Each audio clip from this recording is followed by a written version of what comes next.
ও দারুণ। আমি আসলে মন থেকে বলছি, আমার যদি কিছু ভালো লাগে সেটা আমি অনেক বেশি এক্সপ্রেস করে বলি, বারবার বলি। আমার এক্সাইটমেন্ট তখন মানুষ বুঝতে পারে যে আসলে আমি আসলে কোনো কিছু মন থেকে বলছি। আমি মানে এক্সপেক্ট করেছি উজ্জ্বল ভাইয়ের সিনেমা ভালো কিছু দেখবো। এত দারুণ সিনেমাটোগ্রাফি থেকে শুরু করে প্রত্যেকের চরিত্র, সাউন্ড, গান, মিউজিক, সব কিছু, আর্ট, আর্ট ডিজাইন বেসিক্যালি এত দারুণ। আমি সিনেমা শেষ করে আমি উজ্জ্বল ভাইকে দেখে বলেছি, জিজ্ঞেস করেছি, ভাইয়া আপনার কাছে আমার একটা প্রশ্ন, এই সিনেমাটার ইভেন জীবনানন্দ দাশের এতগুলো কবিতা রিসার্চ করতে আপনার কতদিন সময় লেগেছে? সে বলেছে 8 বছর। 8 বছরের সাধনায়, মানে সাধনার পরে এরকম একটা ছবি আমি দেখতে পেরেছি, এটাতে আসলে আমার মনে হচ্ছে যে দিস ইজ মাই অ্যাচিভমেন্ট। মানে আমার খুবই ভালো লেগেছে। সত্যি কথা বলতে প্রত্যেকটা চরিত্রের সাথে আমি জার্নি করেছি। আর নাবিল আপু এত গ্রেসফুল, তুমি মাশাআল্লাহ। মানে আমি তুমি আমাকে বলেছিলে যে আমি অনেকবার জিজ্ঞেস করেছি নাবিল আপুকে যে একটু বলো কেমন, তুমি কি করছো, বলে গিয়ে দেখবো, হলে দেখবা।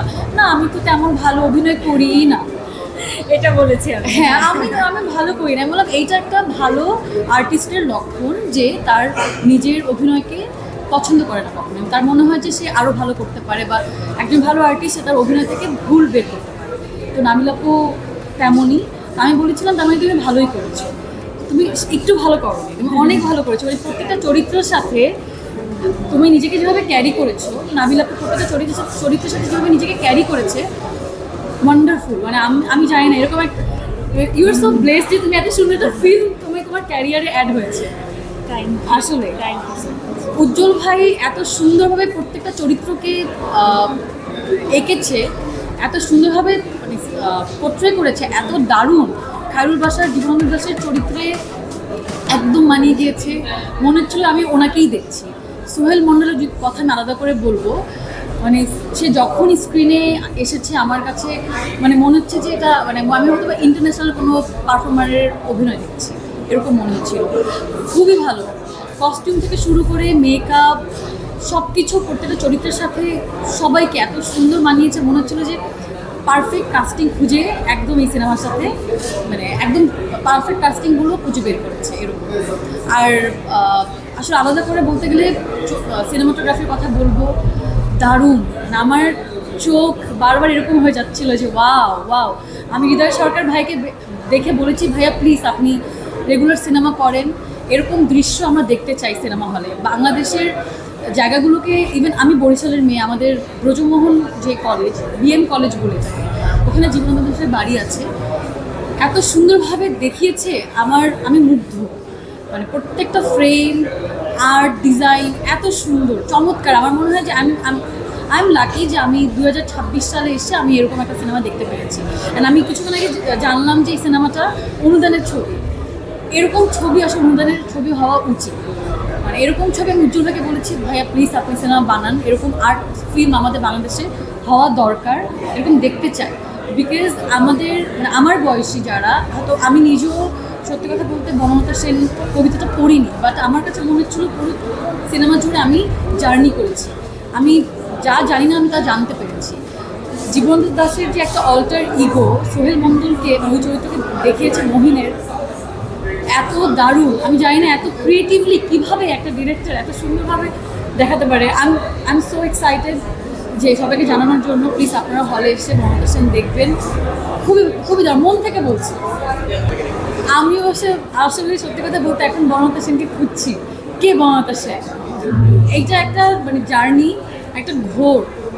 2 ঘন্টা 12 মিনিটের ছবি দেখে শেষ করার পর মনে হচ্ছিলো যে কেন শেষ হলো। নর্মালি আর্ট ছবি দেখার পর কিন্তু এরকম রেস্ট নিয়ে শেষ করাটা কিন্তু খুবই অদ্ভুত। আমার লাস্ট সিনে এসে আমার গুজবাম্প হচ্ছিলো, আজ লাইক কেন শেষ হলো। চমৎকার। বনলতা সেন, আমি আপাতত নাবিল আপুকে বনলতা সেন হিসেবে ভেবে নিচ্ছি, এটাই আর কি। বনলতা সেন দেখতে অবশ্যই আসবেন হবে, দিস ইজ মাই রিকোয়েস্ট। এরকম ছবি হওয়া উচিত, এরকম ছবি সবার দেখা উচিত, এটাই। Thank you so much Sadia. আমি যেহেতু সুযোগ পাচ্ছি আর সাদিয়া এত সুন্দর করে তার অনুভূতি বর্ণনা করেছে, দুটো কথা আমার খুব বলতে ইচ্ছে করছে। এক, যে সাদিয়া কিন্তু অনেক ইয়াং, সে কিন্তু জেনজি বিলং করে। না হ্যাঁ তো একজন জেনজি হয়েও সে যে এই ফিল্মটা, এবং সে বলেছে যে সে বনলতা সেন কবিতাটি পড়েনি, তারপরে ওই ফিল্মটা যে শুরু থেকে শেষ পর্যন্ত সে পুরোটা অনুধাবন করতে পেরেছে, ফিল করতে পেরেছে, ঘোরে আটকে গেছে, তার মানে ফিল্মটা বোধগম্য, তাই তো? অবশ্যই। হ্যাঁ। ইভেন আমি জানো তোমার যে ক্যারেক্টারাইজেশন, তোমার যে হাতে পারফিউমের যে প্রথম সিনটা, তুমি যে হাতে এভাবে ধরছো এভাবে ধরছো, মানে হাতের যে আর্ট ওই সময়ে ওই হেলেন চরিত্রতে যে হাতের যে আর্ট দরকার, এত সুন্দর গ্রেসফুলি, মানে তোমার হাতে এত সুন্দর। না, আমি যেটা বলতে চাচ্ছি, আমি দারুণ, যেটা দারুণ। বলতে চাচ্ছি যে আমরা অনেক সময় ইয়াং জেনারেশনকে অনেক সময় ভেবে থাকি যে তারা বোধহয় অনেক কিছুই বুঝে না, বা তাদের জন্য এই সিনেমা নয়, এই ধারণাটা যে ভুল তার প্রমাণ হচ্ছে সাদিয়া আয়মান।